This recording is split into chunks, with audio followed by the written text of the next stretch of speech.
ह्यामध्ये आपल्याला असं दिसतं की त्या वृत्ती प्रवृत्तीच्या अनुसार त्या इच्छा परिपूर्ण करण्याकरता जे म्हणून काही शास्त्रामध्ये दिलेलं आहे, त्यानंतर धर्मामध्ये दिलेलं आहे, किंवा काही अधिकारी पुरुषांनी जे काही सांगितलेलं आहे त्याच्या अनुसार त्याचं आचरण जे आहे हे त्याच्या अनुसार असतं पूर्ण. म्हणून त्या इच्छेचा, त्या वृत्ती प्रवृत्तीचा संबंध हा भिन्न भिन्न देवदेवतांचा अध्ययन करण्याकरता, भक्ती करण्याकरता असतो. पण इथे भगवंत काय सांगतात की जी काही तुझी इच्छा कुठल्याही प्रकारची असो, काही हरकत नाही, कोणत्याही देवदेवतेचं तू पूजन कर, भक्ती कर, पण त्या सगळ्या देवदेवतेमध्ये मीच आहे आणि त्या देवदेवतेच्या माध्यमातून तुझ्या सगळ्या इच्छा पूर्ण करण्याकरता हे कारणीभूत मीच आहे. ह्याच्यामध्ये तत्वज्ञान काय आहे की भगवंत जे आहेत हे भगवंत तत्वस्वरूपामध्ये आहे. ते केवळ देहस्वरूपामध्ये आपल्याला दृश्यमान जरी दिसत असले तरी तत्वस्वरूपामध्ये भगवंत जे आहेत हे सर्वव्याप्त ब्रह्मांडाला व्याप्त आहेत.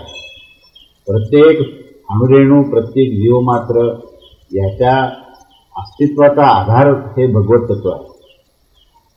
तर त्याच्या अनुसार जसं आपण इतर जीवांच्या किंवा इतर सगळ्या पदार्थाच्या अधिष्ठानामध्ये भगवंत आहेत, भगवत तत्व आहेत असं म्हणतो, तसंच देवदेवतेच्या बाबतीत ही तीच गोष्ट लागू आहे. जेवढ्या स्वर्गस्थ देवदेवता आहेत किंवा जेवढ्या म्हणून काही ह्या देवदेवतांच्या शक्ती आहेत की ज्या भिन्न भिन्न इच्छा पूर्ण करण्याकरता त्या कारणीभूत आहेत. जसं अग्नीची पूजा तुम्ही केली तर अग्नीला स्वतंत्र अशी स्वतःची शक्ती नाही.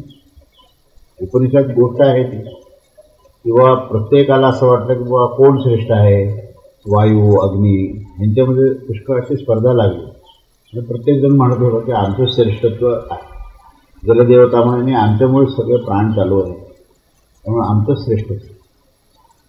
पण तो यक्ष जो आहे हा यक्षाच्या रूपात तो आला भगवंत, आणि त्यांनी मग विचारलं की बाबा हे जर असेल तर अग्नीला म्हणाला की ह्या काडीला तू जाळून दाखव, गवताच्या काडीला जाळून दाखव, किंवा मी ब्रह्मांडाला जाळण्याची शक्ती आहे, गवताच्या काडीची काय गोष्ट. पण जाळण्याचा प्रयत्न केला तेव्हा ती काडी यत्किंचितही जळाली नाही. त्याचं कारण असं की त्या अग्नीमध्ये जी भगवंताची शक्ती आहे ती काढून घेतली. तसंच वायूलाही आज्ञा दिली की तू ह्या ठिकाणी तुझा प्रभाव दाखव, तर यत्किंचितही प्रभाव झाला नाही. तेव्हा ह्या सर्व ज्या सूक्ष्म शक्ती ज्या इंद्रियाच्या अधिष्ठानामध्ये आहेत, ह्या सर्व सूक्ष्म शक्तीच्याही अधिष्ठानामध्ये काय असेल तर भगवत तत्व आहे. म्हणून त्यांच्या सर्व शक्ती ज्या कार्यरत होतात त्या कार्यरत होण्याचं मूळ कारण हे भगवंतच आहे. आणि ह्याच्याच कारणाने भगवंत काय म्हणतात, तुम्ही कोणत्याही देवदेवतेची उपासना करा, तुमचा कुठलाही भाववृत्ती असेल त्या सर्व भाववृत्तीमध्ये तुमचा मूळ परिणाम जो आहे तो माझाच आहे आणि त्यांच्या सगळ्या इच्छा ह्या मी पूर्ण करतो. हा श्लोक म्हणजे याच्याच पुढे मी जे आता सांगितलं कारण मी पुढच्या श्लोकाचा संदर्भ देऊन सांगितलं की इह मानुषे लोके म्हणजे श्लोक असा आहे की कांक्षता कर्मणां सिद्धिं यजन्ते इह देवताः क्षिप्रं हि मानुषे लोके सिद्धिः भवती कर्म. म्हणजे आधीचं मी वेगळ्या भावाला तो पूर्ण करतो म्हणताना पुढच्या श्लोकाचा संदर्भ नकळतपणे आला. या मनुष्य लोकात कर्मांच्या फळाची इच्छा करणारे लोक देवतांचे पूजन करतात, कारण त्यांना कर्मापासून उत्पन्न होणारी सिद्धी शीघ्र मिळून जाते. त्याच म्हणजे आधी काय म्हटलं होतं की भिन्न भिन्न भावामध्ये भिन्न भिन्न प्रकारांनी ते माझं म्हणजे मलाच ते भजन करत असतात, पण त्यांना माहिती नसतं त्यांच्या इच्छा मी पूर्ण करतो. तीच गोष्ट यांनी आता देवदेवतांचा संदर्भ घेऊन सांगितली. 11 आणि 12 श्लोक काय तीच गोष्ट त्यांनी देवदेवतेचा संदर्भ सांगून या ठिकाणी सकाम भक्ती आहे की आपल्या या कर्म आपल्या विशिष्ट प्रकारच्या फळाची इच्छा ठेवून विशिष्ट प्रकारचं कर्म आणि विशिष्ट प्रकारच्या देवदेवतांचं जे अर्चन पूजन केल्यानंतर त्यांना शीघ्र अशी त्या प्रकारचे त्यांना फळं प्राप्त होतात. तर हे जे फळं प्राप्त होतात हे फळ जे आहे हे जरी त्या देवदेवतांच्या माध्यमातून मिळत असले तरीही त्यांना जरी ते माहिती नसलं की ते भगवंताचीच उपासना नकळतपणे करतात, तरीही त्यांना जे फल प्रदान करण्याचं जे कार्य आहे ते मीच करत असतो, असा हा सिद्धांत आहे मूळ. त्याच्यामध्ये जो चिंतनाचा जो विषय असा आहे की चिंतन त्यामध्ये असं आहे की प्रत्येक मनुष्य जो आहे ना हा भिन्न वृत्तीला घेऊन आलेला आहे आणि त्याला असा एक प्रकारची त्याची धारणा आहे की आपल्या ह्या सगळ्या ज्या इच्छा आहेत ह्या तृप्त झाल्यानंतर आपण परमसुखी होऊ. त्याची धारणा काय झालेली आहे की एखाद्याला असं वाटतं की आपल्याला पुष्कळ धन प्राप्त झालं तर आपण परमसुखी होऊ, मग आपल्यासारखे सुखी दुसरे कोणी असणार नाही. ही धारणा त्याची त्या वृत्तीतून आलेली आहे. अशा प्रकारच्या अनंत धारणा लोकांच्या आहेत आणि अनंत इच्छा आहेत. कोणाला कुठल्या गोष्टीमध्ये सुख आहे, कोणाला कुठल्या गोष्टीमध्ये सुख आहे, आणि ते सुख प्राप्त करण्याकरता म्हणून ते उपासना करतात. उपासनेचा उद्देश जो आहे तो भगवत तत्व समजण्याकरता किंवा भगवंताची भक्ती प्राप्त करण्याकरता असे मुळीच नव्हे. आणि मग आपण असं पाहतो की इतके जे आपल्याकडे देवदेवता आहे, आपल्याकडे जर देवदेवतींची संख्या पाहिली आणि त्यांच्या उपासना पद्धती जर पाहिल्या तर त्याचं इतकं मोठं प्रमाण आहे की आश्चर्य वाटतं की बाबा इतक्या देवदेवता आणि इतके हे कसे आहे. बाकीच्या धर्मातले लोक कधी कधी म्हणतात की बाबा हे तुमच्याकडे इतके देवदेवता कसे आहेत. ह्याचं समर्थन आहे, निश्चित समर्थन आहे की मनुष्य जो आहे हा तितक्या प्रकारचा आहे. माणसामध्ये जे आहेत ना तितक्या प्रकारच्या वृत्ती प्रवृत्ती आहे. बाकीच्या धर्मातल्या लोकांना सुद्धा त्या वृत्ती प्रवृत्ती आहेत आणि त्यांच्या इच्छा आहेत, परंतु त्या इच्छा पूर्ण कशा कराव्यात ह्याच्याबद्दल तर त्यांच्याकडे ती दिशा निश्चित नाही. आमच्याकडे अमुक एक इच्छा पाहिजे, धन पाहिजे ना, लक्ष्मी व्रत कर, हे व्रत केल्यानंतर तुला अमुक अमुक प्राप्त होईल. पण त्याला हे माहिती नाही की लक्ष्मी व्रत करत असताना तो देणारा तो भगवंतच आहे, ती इच्छा पूर्ण करणारा भगवंतच आहे. आणि अंततः एक गोष्ट त्यात काय होते की अशा प्रकारचं धन प्राप्त झाल्यानंतर आपण परमसुखी होऊ, पूर्ण तृप्त होऊ, पूर्ण आनंदी होऊ, अशी जी त्याची जी धारणा आहे ना ती धारणा मात्र त्याला ते सगळं प्राप्त झाल्यानंतर लक्षात येतं की ही धारणा कुठेतरी चुकली आहे. कारण कळत नकळतपणे शेवटी भगवंत आपल्याकडे घेऊन येतात त्याला. पहिल्यांदा म्हणतो ठीक आहे, चुकीच्या धारणेने का असे ना, तू कर्म करतोय, सकाम भाव आहे तुझा आणि ती कामना पूर्ण करण्याकरता करतो. पुत्रप्राप्ती पाहिजे, अमुक प्रकारचं विधिविधान आहे. शास्त्रामध्ये सगळं विधिविधान केलेलं आहे. वेदाच्या सगळं कर्मकांडामध्ये आणि यज्ञयागामध्ये सगळं फलप्राप्ती. तुम्ही कोणतेही स्तोत्र काढा त्याच्यामध्ये फलश्रुतीचा एक भाग असतो. रुद्राभिषेक करा त्याच्यामध्ये 2 भाग आहेत, एक फलश्रुतीचा भाग. गणपती अथर्वशीर्ष म्हणा त्याच्यामध्ये फलश्रुतीचा भाग आहे. म्हणजे तुम्ही कुठलंही स्तोत्र काढा, ते स्तुतीपर वाङ्मय काढा, त्या सगळ्या वाङ्मयाचं जर काय वैशिष्ट्य असेल तर त्याचे 2 भाग आहेत. एक भाग जो आहे तो भगवंताचं अर्चन, पूजन, स्तुती आणि हे सगळं त्याचं स्तवन आहे, त्याचं अर्चन आहे. आणि दुसरा भाग काय की कशाला तुला अर्चन करायचं आहे, तुला विद्या प्राप्त करायची आहे ना, मग सरस्वतीची पूजा कर. तुला तुझं विघ्न दूर करायचं आहे ना, मग विघ्नहर्त्या गजाननाचं असतं. म्हणून बघा किती देवळ असतात आणि त्या देवळामध्ये ते व्रत करतात लोक. कोणी संकष्टी चतुर्थी करतं आणि पुन्हा अश्विन महिना आला की ती नवरात्र असतं की नाही, मग त्या नवरात्रीमध्ये आपण सगळ्या प्रकारचे उत्सव करतो. याचा उद्देश काय मला सांगा. आता आपल्या ह्या भाद्रपद महिन्यामध्ये महालक्ष्म्या येतात. महालक्ष्म्या आपण जे करतो, कुळाचार म्हणून जे करतो, त्याच्यामध्ये कशाला की आपल्याला ही श्री ऐश्वर्य लक्ष्मी ही स्थिर राहावी, आपल्यामध्ये सगळे मुलं बाळांचं स्वास्थ्य उत्तम राहावं, ही सगळी कामना आहे. आणि ह्या सगळ्या कामना पूर्ण करण्याकरता त्या विधिविधानाचं आणि त्याचे कुळाचार, कुळधर्म, वृत, वैकल्य हे सगळे त्याच्या अनुसार दिलेले आहेत. आणि त्या सगळ्या स्थितीमध्ये हे 2 भाग दिलेले आहेत. एक भाग जो आहे तो त्याचं अर्चन, पूजन, स्तवन आहे आणि दुसरा भाग जो आहे तो फलश्रुती आहे. त्याच्यामध्ये कोणी सुटलेलं नाही. आणि प्रत्येक मनुष्य जेव्हा जन्मतो ना तर तो जन्मच ह्या इच्छेच्या पोटी जन्मतो. जन्माचं जो मूळ काय असेल ते इच्छा आहे.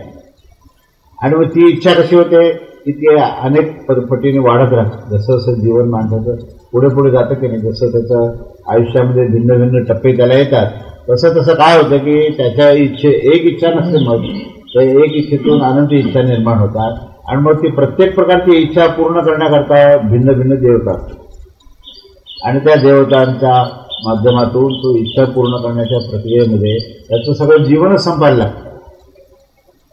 पण त्याचं हे लक्षात येत नाही, म्हणजे त्याच्यामध्ये भगवद्गीतेचं काय जर रहस्य असेल, भगवद्गीतेने हे सांगताना पुढे सांगितलेलं आहे सगळं. हे सगळं होत असताना की ह्या इच्छातृप्तीमधून तुला अंतिम जे ध्येय साध्य करायचे ते मिळेल का? तो कुठेतरी अनुतप्त होतो, कुठेतरी अतृप्त होतो, कुठेतरी अपूर्णता त्याला वाटते आणि मग तो म्हणतो अरे हे सगळं जरी लक्ष्मी मिळाली, सगळं कुटुंबाचं स्थैर्य मिळालं, सगळं काही मिळालं, पण अजून संपूर्ण आनंद जो शाश्वत आनंद ज्याला म्हणतो तो मिळाला नाही.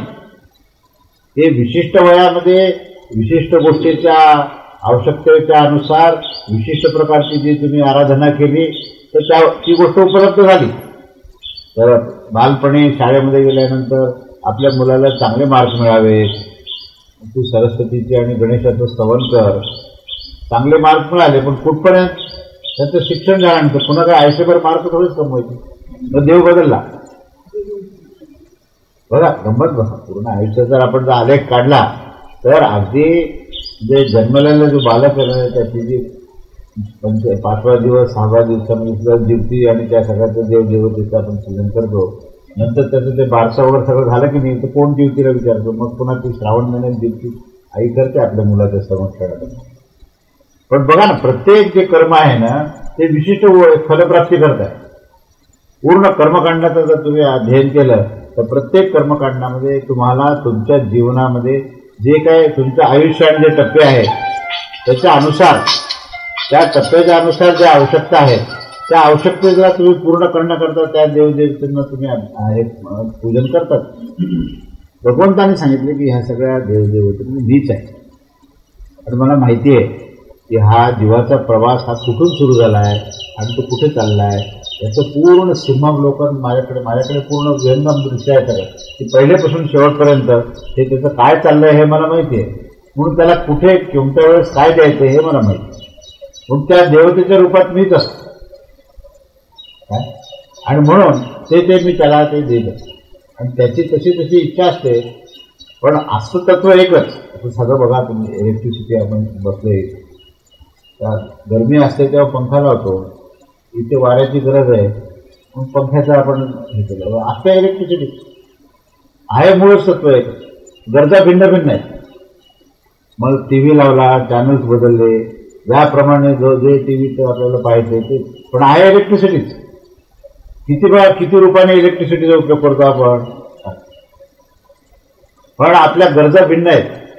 म्हणजे आपण प्रत्यक्ष जीवनामध्ये जरी पाहिलं ना तरी मनुष्य जो असा बसू शकत नाही एका ठिकाणी स्टॅग्नंट की नाही आता फक्त इलेक्ट्रिसिटीचा अभ्यास करायचा असेल तर जनरेटरकडे पाहायचं, असं तर काय होऊ शकत.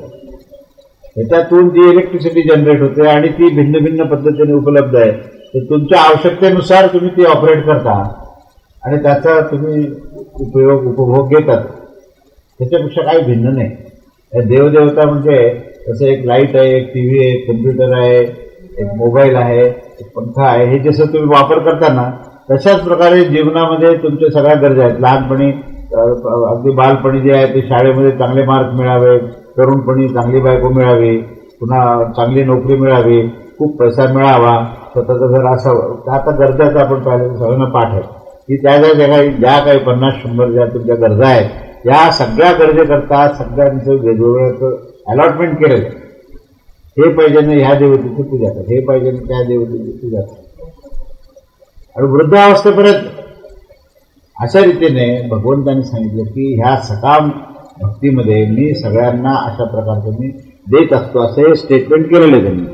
त्यामुळे ह्या मनुष्य लोकात कर्माच्या फळाची इच्छा करणारे लोक भिन्न भिन्न देवतांची पूजा करतात, कारण त्यांना त्या कर्मापासून उत्पन्न होणारी सिद्धी ही त्वरित प्राप्त होते. त्याच्या पुढे आता ही भगवंतांनी सांगितलं की हे असं जे काही भिन्न भिन्न वृत्ती प्रवृत्ती जशा आहेत तशा प्रकारे त्यांनी पुढे अजून एक गोष्ट सांगितली की ह्या वृत्ती प्रवृत्ती ह्या कुठून निर्माण झालेल्या आहेत. तर त्यांनी जी इच्छा स्वतःबरोबर जन्मताना घेतली त्या इच्छेतूनच निर्माण झालेल्या आहेत.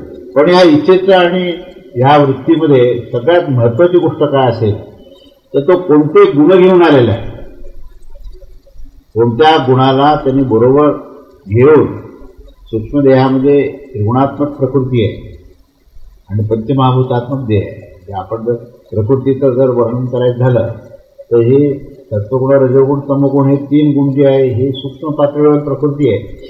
आणि हीच प्रकृती जेव्हा बाहेर स्थूल पातळीवर, स्थूल स्तरावर जेव्हा व्यक्त होते तेव्हा ते आकाश, वायू, अग्नी, जल आणि पृथ्वी या 5 महाभूतामध्ये व्यक्त होते.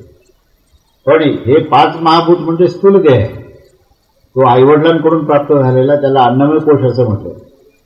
पण तो प्राप्त होण्याच्या आधी काय आहे, तो प्राप्त होण्याच्या आधी सूक्ष्मदेह आणि कारणदेह घेऊन तो जो जन्मतो, तर ह्या सूक्ष्मदेह कशापासून बनलेला आहे आणि कारणदेह कशापासून बनलेला आहे हे जर आपल्याला कळालं ना तर जन्माचंही कारण कळेल आणि जन्माच्या नंतर त्याची काय स्थिती आहे तेही कळेल. तर हे जे काय हे भगवंताची सगळी कृती आहे. त्यामुळे त्याच्या स्वतःच्याच ह्या नियंत्रणाखाली ह्या घटना घडतात. म्हणून जन्मताना तो कुठला तरी एक गुण आधिक्य असतो. 3 गुण असतात. त्या 3 गुणामध्ये एक जो आधिक्य असलेला गुण आहे तो असं गृहीत धरा की 50% ते गुण आहे. बाकीचे उरलेले जे 2 गुण आहेत ते एक गुण 30% आहेत, दुसरा गुण 20%. एक कल्पने करतात, आता तेवढंच टक्के असं म्हणत नाही, पण आपल्या एक समजण्याकरता की 50% एक गुण आहे, दुसरा 30%, तिसरा 20%. 20% अत्यंत सुप्त अवस्थेमध्ये, 30% कधी कधी प्रभाव दाखवतो आणि 50% म्हणजे प्रत्यक्ष आविष्कार. म्हणजे सत्व, रज आणि तम असं गृहीत करा. सत्वगुण एखाद्यामध्ये 50% आहे, रजोगुण 30% आणि तमगुण 20%. म्हणजे त्या 20%चा प्रभाव फारसा होत नाही, फार क्वचित प्रसंगानुसार होतो. पण त्याची आवश्यकता असते, त्याच्या ज्या काही आचरणामध्ये त्याच्या आवश्यकतेच्यानुसार त्याचा वापर करता येतो. पण ती वृत्तीमध्ये, प्रवृत्तीमध्ये येत नाही. वृत्ती प्रवृत्तीमध्ये सत्वगुणच येईल.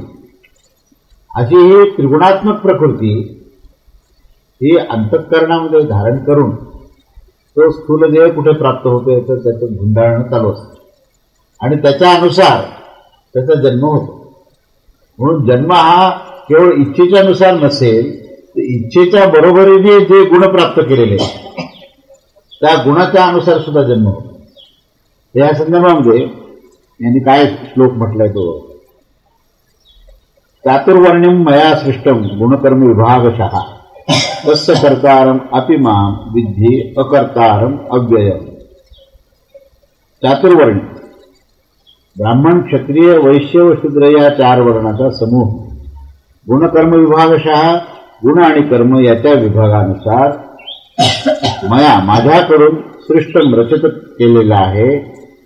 तस्य त्या सृष्टी, रचना इत्यादी कर्माचा कर्ता मी असून सुद्धा अविनाशी परमात्मा असा मी आहे आणि म्हणून मी अकर्ताच आहे असा तू जा. सिद्धांत सांगितलं, सिद्धांताचं चिंतन आहे. सिद्धांत असं सांगितला की तुझा जो काही जन्म होणार आहे त्या जन्माच्या बरोबरीने तुला जन्माचं कारण जशी इच्छा आहे ना, तसं जन्माचं तुला देह जो प्राप्त करायचा आहे तो देह कशाच्या अनुसार प्राप्त होणार आहे, तुझ्या वृत्ती प्रवृत्तीच्या अनुसार तुला देह प्राप्त होणार. या वृत्ती प्रवृत्तीमध्ये काय मुख्य गोष्ट आहे, वृत्ती प्रवृत्तीची अभिव्यक्ती कशातून होते, ही गुणाच्या अनुसार होते. सत्वगुण, रजोगुण, तमोगुण याच्या अनुसार वृत्ती प्रवृत्ती आहे. सात्विक वृत्ती असेल किंवा राजस वृत्ती असेल किंवा तामस वृत्ती असेल, तेव्हा वृत्तीमध्ये त्रिगुण आहेत आणि वृत्ती ही अंतःकरणातून निर्माण झालेली आहे. वृत्ती अंतःकरणातून निर्माण होते, म्हणून अंतःकरण ही त्रिगुणात्मक. या अंतःकरणामध्ये काय आहे, मन, बुद्धी, चित्त, अहंकार हे अंतःकरण चातुष्ट आहे. त्याच्याशिवाय सूक्ष्मदेहामध्ये काय आहे, पंचज्ञानेंद्रिय आहेत, पंचकर्म. म्हणजे ह्या 10 गोष्टी आणि ह्या 4 गोष्टी, या 14 गोष्टीचा समूह जो आहे ना तो सूक्ष्मदेहामध्ये त्रिगुणात्मक आहे. चिंतन करण्यासारखा विषय आहे तो. की आपला जन्म होण्याच्या आधी आपण काय बरोबर घेऊन आलो, त्या आपल्या इच्छा आपण बरोबर घेऊन आलो.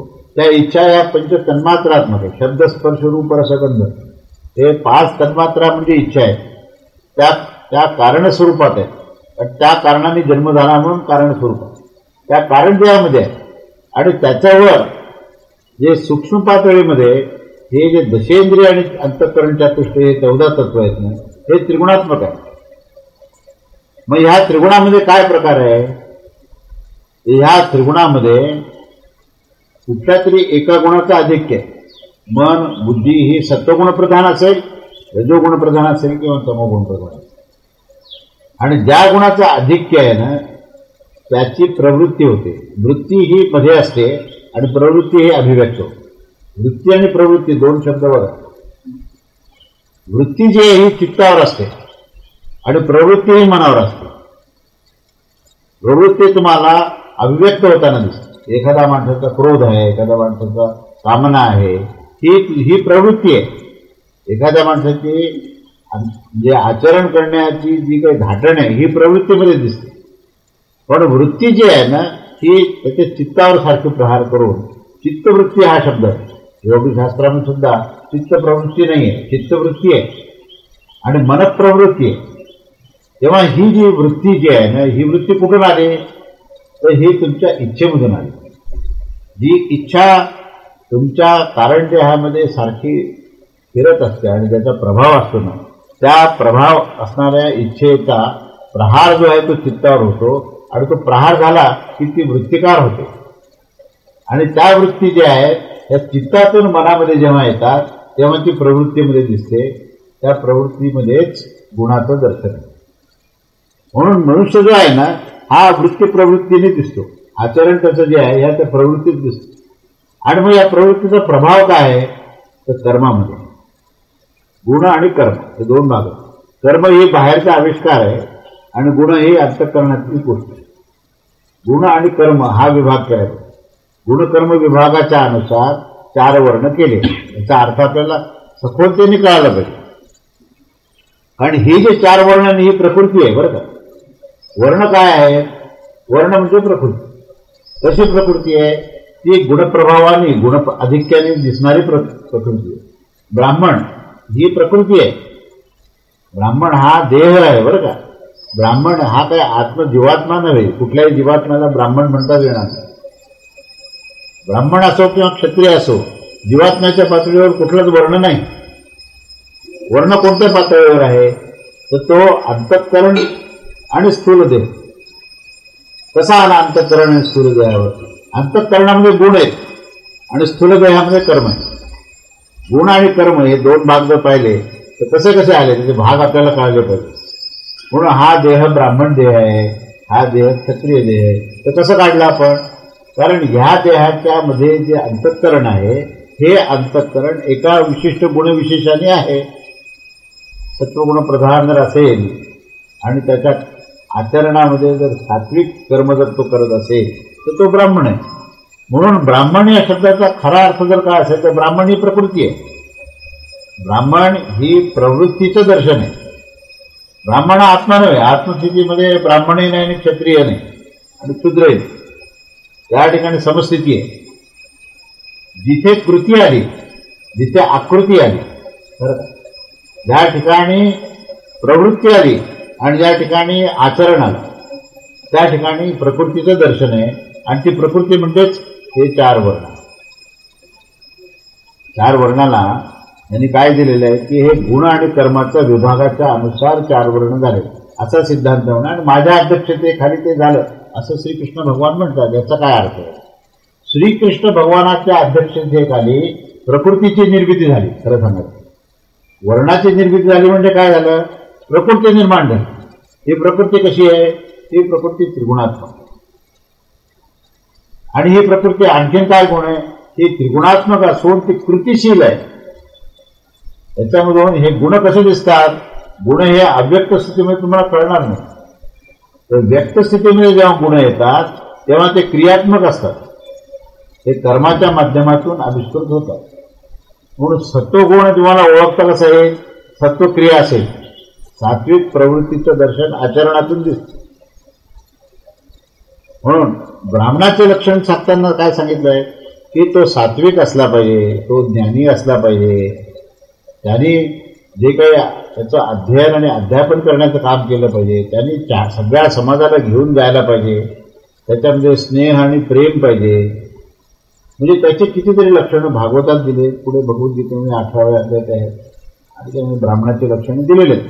पण ही सगळं लक्षणं काय हे प्रकृतीचे लक्षण आहेत, आत्म्याचे लक्षण नाही. म्हणून ब्राह्मण, क्षत्रिय, वैश्य आणि शूद्र हे चार जे आहेत हे ब्रह्मांडामध्ये जे विशाल विराट पुरुष आहे त्या विराट पुरुषामध्येच हे चार वर्ण आहेत. म्हणून पुरुष सूक्तामध्ये जे वर्णन केलंय ना, पुरुष सूक्तामध्ये काय वर्णन केलेलं आहे ते मुखामध्ये ब्राह्मण आहे, स्कंद खांद्यामध्ये जे आहेत हे क्षत्रिय आहे, जंघेमध्ये वैश्य आहे आणि चरणामध्ये क्षुद्र आहे. असा तो विराट पुरुष तयार झालेला आहे. तो विराट पुरुष म्हणजे कोणी मनुष्य नव्हे. विराट पुरुष म्हणजे ब्रह्मांड स्वरूपामध्ये जी प्रकृती आहे ना, ती कल्पना बघा ना केवढी विशाल आहे ती कसं. आणि जोपर्यंत तो चरणाने चालत नाही ना, मस्तिष्कमध्ये जर समजा क्षूळ तयार झाला, खूप डोकं दुखायला लागलं, चरणाने चालत जर वैद्याकडे गेला तर ते डोक्याला औषध देण्याची ही ती इंटिग्रिटी आहे. पायापासून डोक्यापर्यंत एक समत्व भाव आहे. त्याच्यामध्ये एक लक्षात घ्या, समता काय आणि विषमता काय हा विषय याच्यामध्ये फार महत्वाचा आहे. समता कुठे असते, विषमता कुठे असते. समता ही आत्मतत्वामध्ये, विषमता ही प्रकृतीमध्ये. ज्या ठिकाणी विषमता आहे तिथे कृती आहे आणि ज्या ठिकाणी समता आहे तिथे अक्रिय अवस्था आहे. अक्रिय अवस्था केव्हा येते, तेव्हा समता येते, काहीच नाही, शांत साक्षीत्व. भगवंत काय म्हणतो, त्या साम्य स्थितीमध्ये मी बसलोय,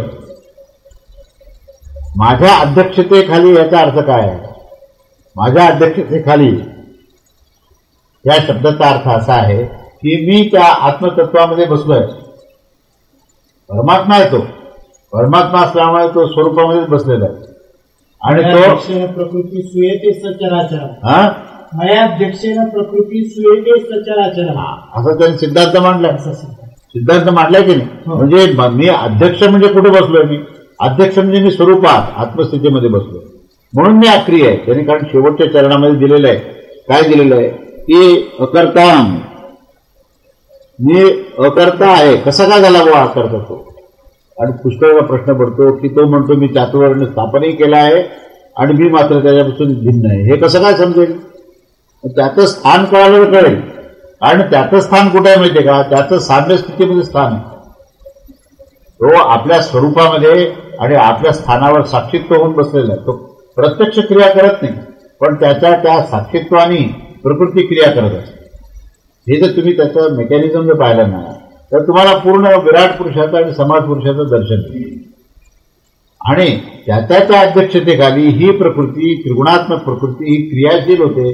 कशी क्रियाशील होते, काही ठिकाणी सत्वगुण प्रधानता आहे, काही ठिकाणी रजोगुण प्रधानता आहे, काही ठिकाणी तमोगुण प्रधान, आणि तिन्ही गुणाची आवश्यकता आहे.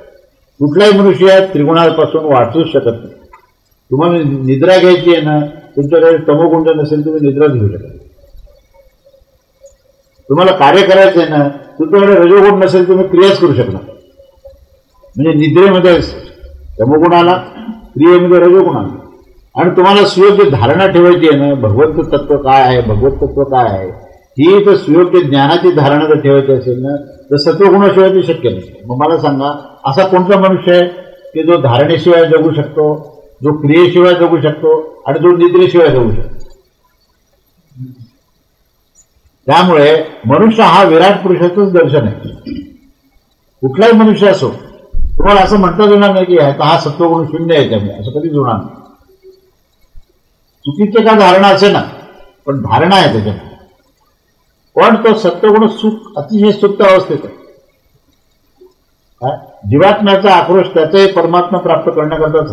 कोणतेही शुद्ध वर्णाचा मनुष्य असो, त्याच्यामध्ये प्रेमभाव आहे. त्याला असं वाटतं की आपल्याला परमात्मा प्राप्त व्हावा, पण त्याला कळत नाही. तो त्या परमात्म्याचं नाव काय देतो की मला अमुक एक भोग्य वस्तू पाहिजे. परमात्मा त्या भोग्य वस्तूच्या रूपात उभा राहतो. तो म्हणतो मला अशा प्रकारचे सुख प्राप्त करायचे, तर परमात्म्याच्या सुखाच्या रूपात आहे समोर. म्हणजे ही जी धारणा आहे ना, ही धारणा जी आहे ही कुठेतरी ज्ञान किंवा अज्ञानामध्ये ती फिरत असते. त्याच प्रकारे तो क्रियेशिवाय जगू शकत नाही. उठल्यानंतर कमीत कमी जेवायला तर हात हलवावा लागेल ना. असं कोणी म्हणू शकत नाही की मी इतका तमोगुणी आहे की मी जेवण सुद्धा हाताने करणार नाही. असं होणारच नाही. क्रिया हे होणार हाताने, पायाने, डोळ्याने, पंचज्ञानेंद्रिय, पंचकर्मेंद्रिय हे जे आहेत हे कुठे ना कुठेतरी हे क्रियातत्वामध्ये येणार. म्हणून ह्या दशेंद्रियामध्ये रजोगुण हा कार्य करत असतो. आणि निद्रा अवस्थेमध्ये जाणं ही सुद्धा इतकी स्वाभाविकता आहे की कुठेतरी अहंकाराला असं वाटतं की आपण स्वरूपामध्ये लीन व्हावं. ही ओढ आहे बरं का. म्हणजे तुम्ही म्हणाल की वरवर तो झोपलेला आहे, पण निद्रेत ती आवश्यकता अशी आवश्यकता आहे की जीवात्मा जो आहे हा परमात्म्यामध्ये लीन होण्याकरता त्याचा आक्रोश चालू असतो आणि तो परिपूर्ण निद्रेमध्ये होतो. ही फार गमतीदार गोष्ट आहे. तुम्ही म्हणाल तमोगुण निकृष्ट आहे बरं काय, पण शुद्ध तमोगुणाचा विचार केला तर तमोगुण हा आनंद स्वरूपात. म्हणजे या तिन्ही गुणाचं जर तुम्ही अध्ययन करत राहिला ना तर कोणी म्हणाल नाही तमोगुण मला नकोच आहे, अजिबात नाही, मी तमोगुणाला सोडून देईन, अशक्य आहे ते. अहो शिवशंकरांनी तमोगुण धारण केला. ब्रह्मा विष्णू महेश्वरामध्ये ज्याला आदिगुरु म्हटलेलं आहे तो तमोगुण प्रधान आहे आणि त्याचं जे उत्तर आहे तो आनंद आहे. मग तो काय तमोगुण आहे? आपल्याला तिन्ही गुणात सुद्धा अध्ययन पाहिजे. काही वेळेला काय होतं माहिती का की एखाद्या गोष्टीचा इतक्या प्रकारच्या टोकाचं भूमिका होते की त्या तिन्ही गुणाचं अध्ययन न झाल्यामुळे आपले काही काही वेळेला गैरसमज असतात. पण त्याचं जे आहे ना आधिक्य नाही. जेव्हा ज्ञानप्राप्तीकडे जेव्हा जातो त्यावेळेस सांगतो निद्रा मर्यादित ठेवा, आहार अल्प ठेवा, अल्पाहार ठेवा, निद्रा अल्प ठेवा आणि आहार विहार जो आहे ते त्याचं संयमन करा आणि त्याच्यानंतर अध्ययन करा, मग चांगलं अध्ययन होईल. हा सिद्धांत आहे. पण असं कुठेही म्हटलेलं नाहीये की तुम्ही निद्रा अजिबात घेऊ नका असं कुठेही म्हटलं. म्हणजे 20% काय असताना तमोगुण हा असतो. म्हणून गुण आणि कर्म याच्यामध्ये गुण हा जो आहे अंतःकरणाचा विषय आहे, कर्म हा स्थूल देहाचा विषय आहे. या स्थूल देह आणि सूक्ष्म देह या दोघांच्याही परस्पर समन्वयामध्ये वर्ण तयार झाला. वर्णाची निर्मिती कशी झाली तर ह्या तो परस्परांच्या समन्वयाने झाला आणि तो समन्वय साधू होतो. याचा उद्देश काय होता की ह्या वर्ण आणि ह्या वर्णाच्या अनुसार जर तुम्ही आचरण केलं तर परमात्मा प्राप्ती ही सहज आहे. त्याच्यामध्ये स्वाभाविकता आणि सहजता आहे बरोबर. पण जे उपलब्ध आहे त्याचा विनियोग केला तर तुम्ही पुढच्या टप्प्याला जाता. ही कुठल्याही तुझ्या अर्थशास्त्राचा जरी विचार केला तर काही वेळा लोक म्हणतात ना नाही थोडं भांडवल कमी पडतं. महाराज त्याच्यावर एक म्हणतात जो है वो पर्याप्त आहे. महाराजांचं हे वाक्य पुष्कळ प्रबोधनामध्ये आलेलं आहे. जो प्राप्त है वो पर्याप्त है, जो प्राप्तव्य है वो निश्चित है. सिद्धांत सांगून टाकले की तुम्हाला जे वाटतं ना की आता थोडीशी अजून जर गोष्टी मिळाली असती तर आणखीन काम चांगलं झालं असतं, ही कल्पना चुकीची आहे. जो प्राप्त है वो जो उपलब्ध है वो पर्याप्त है आणि त्याच्याने माणूस वाढतो. ती जर भूमिका ठेवली ना त्यांनी कारण तो माणूस तुझ्याकडचं एवढंच पुरेसं आहे. त्यामुळे एखादा मनुष्य म्हणेल की नाही हो हे ब्राह्मण फार श्रेष्ठ असतात, आम्हाला हे असंच आहे, असं काय नाही आहे. तुम्ही हे जे प्राप्त आहे ना याच्यातून तुम्ही डायरेक्ट परमेश्वरापर्यंत जाऊ शकता. कोणी क्षुद्र म्हणेल की आमची फार अवहेलना होती, आम्हाला परमात्मा प्राप्त कसा होईल. अरे फार सोपं आहे. तुझ्याकडे ह्यांच्या भानगडीत कशाला पडतो. तू भगवंताचं नाम जे विठ्ठल विठ्ठल म्हण तुला डायरेक्ट विठ्ठल मिळेल. आणि आपल्या सगळ्या संतांचं जर आपण अध्ययन केलं तर आपल्याला असं लक्षात येईल की अहो हे चोखामेळावर हे जे संत आहेत ना ह्यांच्यामध्ये प्रेमभाव इतका निर्माण झाला की त्या प्रेमभावाच्या माध्यमातून त्यांनी वेदाचा सगळा सारांश सांगून टाकला आणि प्रत्यक्ष विठ्ठला त्यांची प्राप्ती झाली. इकडे ब्राह्मण पूजापाठ करतच राहिले, म्हणजे वंश परंपरेने करत राहिले, पण विठ्ठल प्राप्त नाही झाला. विठ्ठलाची पूजा करतात पण विठ्ठल प्राप्त नाही. ह्याचं कारण सांगतो. कोणाला श्रेष्ठ निकृष्ट मला सांगायचं नाही. याचं रहस्य काय ते सांगणं आवश्यक की जे गुण प्राप्त झाले आणि ज्या गुणाच्या अनुसार जे कर्म प्राप्त झालेलं आहे त्याच्या माध्यमातूनच परमेश्वर करतात. वर्णाचं नियोजन आणि प्रयोजन काय? भगवंताचं नियोजन आहे ते आणि त्याचं प्रयोजन आहे. काय प्रयोजन आहे की तुला जे प्राप्त आहे ना ते पर्याप्त असून त्याच्या माध्यमातून तुला भगवत प्राप्ती आहे. त्यामुळे तू त्या भानगडीत पडू नको की मला काहीतरी अपूर्णता आहे म्हणून पूर्णता प्राप्त करण्याकरता अजून काहीतरी गोळा केलं पाहिजे. तर त्या गोळा करण्यामध्ये तुझं आयुष्य निघून जाईल आणि तुला नेमकं काय प्राप्त करायचं हे समजणारच नाही. त्यामुळे चारी वर्णामध्ये भगवंताची प्राप्ती करण्याकरता सगळ्याला संधी, सगळ्याला स्वातंत्र्य, स्वाधीनता ही सगळ्यांना दिलेली. पुढे असं म्हणू शकत नाही की मी पराधीन आहे. म्हणायचं असेल तुझा भाग वेगळा, कारण ज्यांना कामच करायचं नाही ना, मग ते पुष्कळ प्रकारचे सांगू शकतील की हे असं झालं म्हणजे काहीतरी होईल, असं झालं तर काही होत नसेल. आणि तुमच्या गुणाच्या विपरीत जर तुम्ही आचरण केलं तर त्या ठिकाणी अधोगती, आणि तो सगळा दंभ आहे. अहो, तुमच्याकडे जर सत्वगुण नसेल आणि तुम्ही सत्वगुणाचा जर नुसता आविर्भाव केला तर तो दंभ नाही का होणार? आणि जिथे दंभ आहे तिथे भगवंत कसे असतील? त्यामुळे गुण कोणते असो, कुठलाही गुण हा निकृष्ट किंवा श्रेष्ठ नाही, हे लक्षात घ्या. गुणामध्ये श्रेष्ठता निकृष्टता नाही, पण आपला गुण सोडून दुसऱ्या गुणाचा उपयोग केला तर तो मात्र अधोगतीला घेऊन जाणारी गोष्ट. याच्याकडे संबंध सिद्धांताच्या दृष्टीने जर पाहिला आपण तर ही समता आणि विषमता काय, हे गुण काय आहेत आणि गुणाच्या अनुसार कर्म काय, याचा सिद्धांत खूप सखोलपणे अध्ययन करण्याचा विषय आहे. हा विषय जो आहे ना, याचा तुम्ही जर विडंबन करून विपर्यास जर केला, आणि स्मृतिग्रंथामध्ये सुद्धा विडंबन झालेलं आहे. स्मृतिग्रंथामध्ये सुद्धा काळाच्या अनुसार त्यांनी त्या काळामध्ये त्यांनी जरी लिखाण केलं असेल तरी ज्या ठिकाणी शोषण वृत्ती आहे, त्या ठिकाणी प्रेमाचा अभाव आहे, त्या ठिकाणी तुमचा जो काही परमेश्वर प्राप्तीचा मार्ग आहे तोच बंद होणार आहे. परमेश्वर प्राप्ती कुठे आहे माहिती का? ज्या ठिकाणी अंतःकरणामध्ये प्रेम येते. सिद्धांत लक्षात घ्या, ते सिद्धांत जर कळाले तर चार वर्णही कळतील. अंतःकरणामध्ये जी प्रेम भाव आहे ती समता आहे. पायाच्या अंगठ्याला जर काटा टोचला तर डोळ्यातून टचकन पाणी येतं, ती समता आहे. देह एकच आहे, पण म्हणून डोळे काही चालण्याचं काम करणार नाही आणि पाय काही पाहण्याचं काम करणार नाही.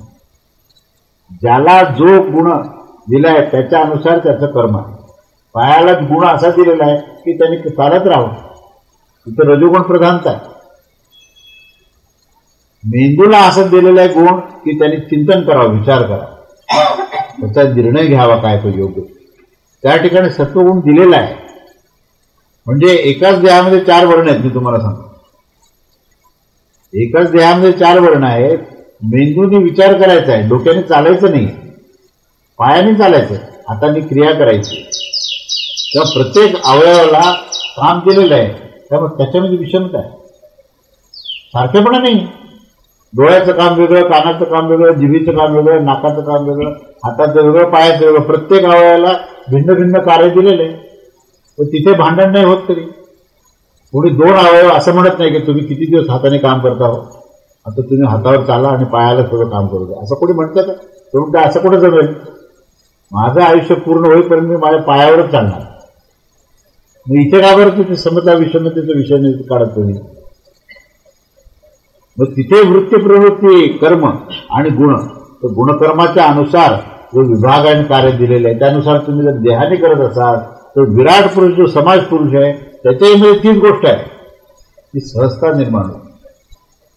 ज्याला जे गुण आहे त्याच्या अनुसार जर कर्म करत आला तर तो सहज होईल, स्वाभाविक होईल आणि सहजतेतूनच परमेश्वर प्राप्ती आहे, दंभातून नाही.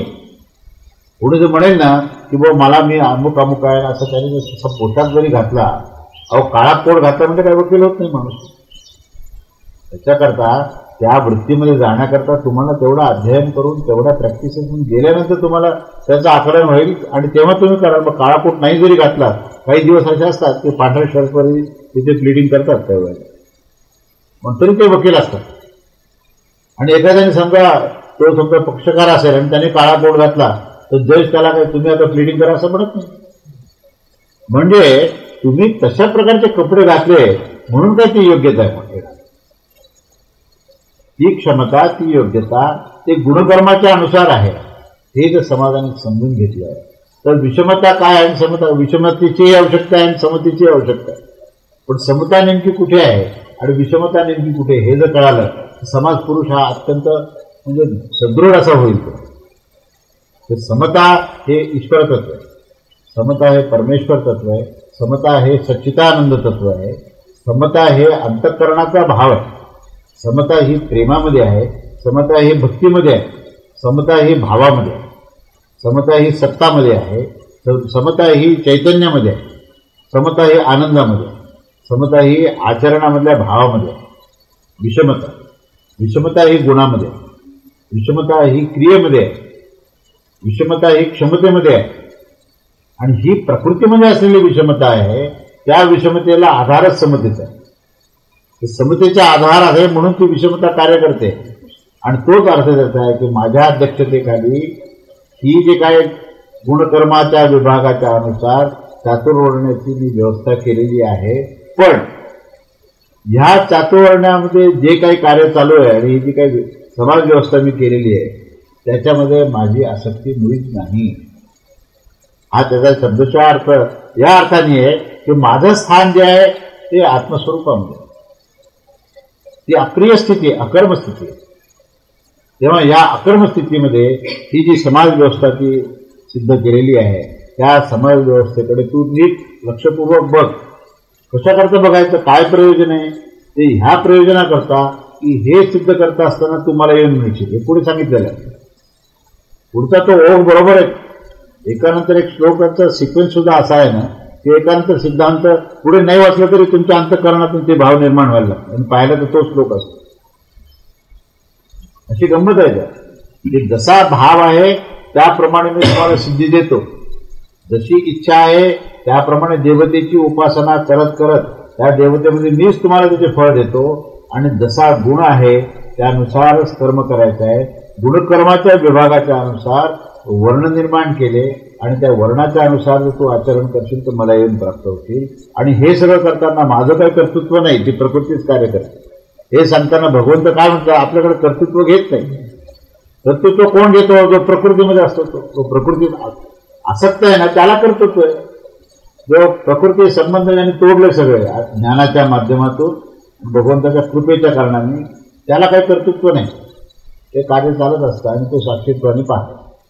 भगवंत तसे ते अकर्ता आहेत आणि अकर्ता असल्यामुळे ते संबंध या प्रकृतीचं नियंत्रण करतात.